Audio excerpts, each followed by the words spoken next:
Hello, in this video I'm going to show you how you can fix any connection issues of your JBL Clip 4.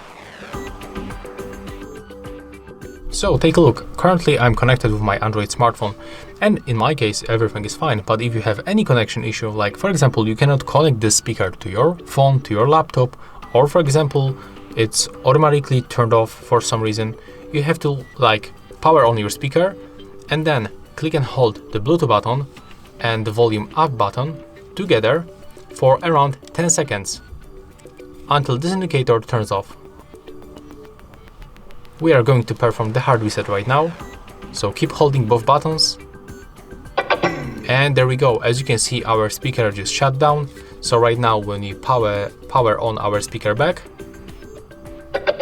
it will automatically move to the pairing mode and we can pair it right now. So yeah, as you can see, that's all for this video. Hope you like it.